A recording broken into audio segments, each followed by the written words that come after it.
Radhe Radhe. Welcome to my channel. मैं कुसुम मिश्रा। आज के इस वीडियो में मैं आपसे गंगा जी के बारे में थोड़ी सी जानकारी शेयर करना चाहूँगी। गंगा जी के बारे में हमारे अमूमन समाज में कुछ वर्ग ऐसा है जिनको कि गंगा दिवस और गंगा अवतरण दिवस के बारे में जानकारी नहीं है।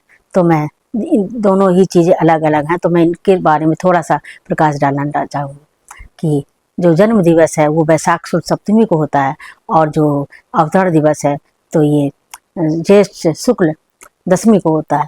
तो जो जब देवासुर संग्राम हुआ था दैत्यों और दानवों में, दैत्यों और देवताओं में, तो उस समय इंद्र चाहते थे कि ये किसी तरह से पराजित हो जाए, राजा बलि जो दैत्यों के राजा थे। तो दैत्यों ने संकल्प कर रखा था कि अगर 1008 हम ये यज्ञ पूरे कर लेते हैं तो हमें पूरा साम्राज्य हमें मिल जाएगा।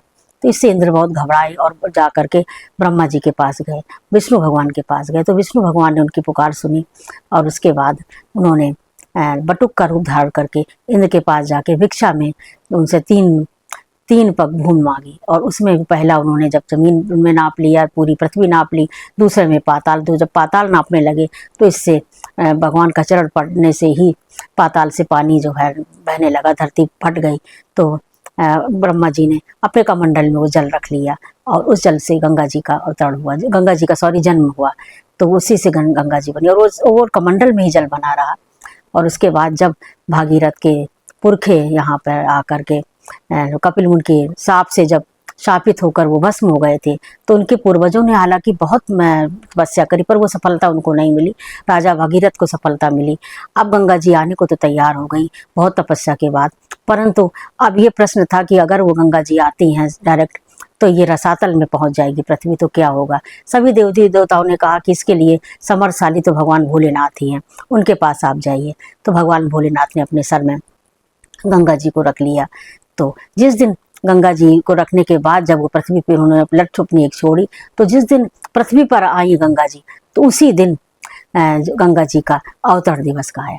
तो फिर उसके बाद आगे आगे भागीरथ चल रहे थे, पीछे पीछे गंगा जी चल रही थी।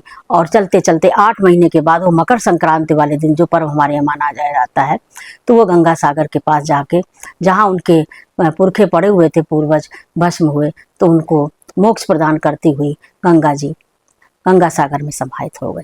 तो इसीलिए आज के दिन पितृ पूजा अवश्य करना चाहिए, और क्योंकि उनके जैसे पुत्रों को मोक्ष मिल गए वैसे सभी के पुत्रों को मोक्ष मिल जाए, तो इसलिए पितृ पूजा आवश्यक है। और 9 दंपत्ति जिनकी अभी शादी ब्याह हुए हैं उनको भी गंगा जी का पूजन करना चाहिए, क्योंकि इसके बाद बरसात शुरू हो जाती है और 4 महीने तक शुभ कार्य नहीं होते हैं। तो उनको भी पूजा, अपने अच्छे भविष्य के लिए, दाम्पत्य जीवन खुशहाल रहे, तो उनको भी पूजा अवश्य करना चाहिए। तो ये हमारी थोड़ी सी जानकारी रही। और इसके साथ ये भी करना चाहिए, दान पुण्य करना चाहिए, दीप दान करना चाहिए, और जल का दान जितना भी हो सके उतना आज के दिन जरूर करना चाहिए, पितरों का तर्पण करना चाहिए, आदि सब अवश्य करते रहना चाहिए। तो ये हमारी थोड़ी सी जानकारी रही आप सबके लिए। तो हमारा वीडियो कैसा लगा, हमारे वीडियो को लाइक करिए, कमेंट करिए, शेयर करिए, और चैनल को सब्सक्राइब अवश्य कर दीजिएगा। जो अभी तक नए आए हुए हैं उनसे हमारी रिक्वेस्ट है कि अवश्य हमारे चैनल को सब्सक्राइब कर दें। और यहीं तक हमारा वीडियो रहा। धन्यवाद। जय श्री राम।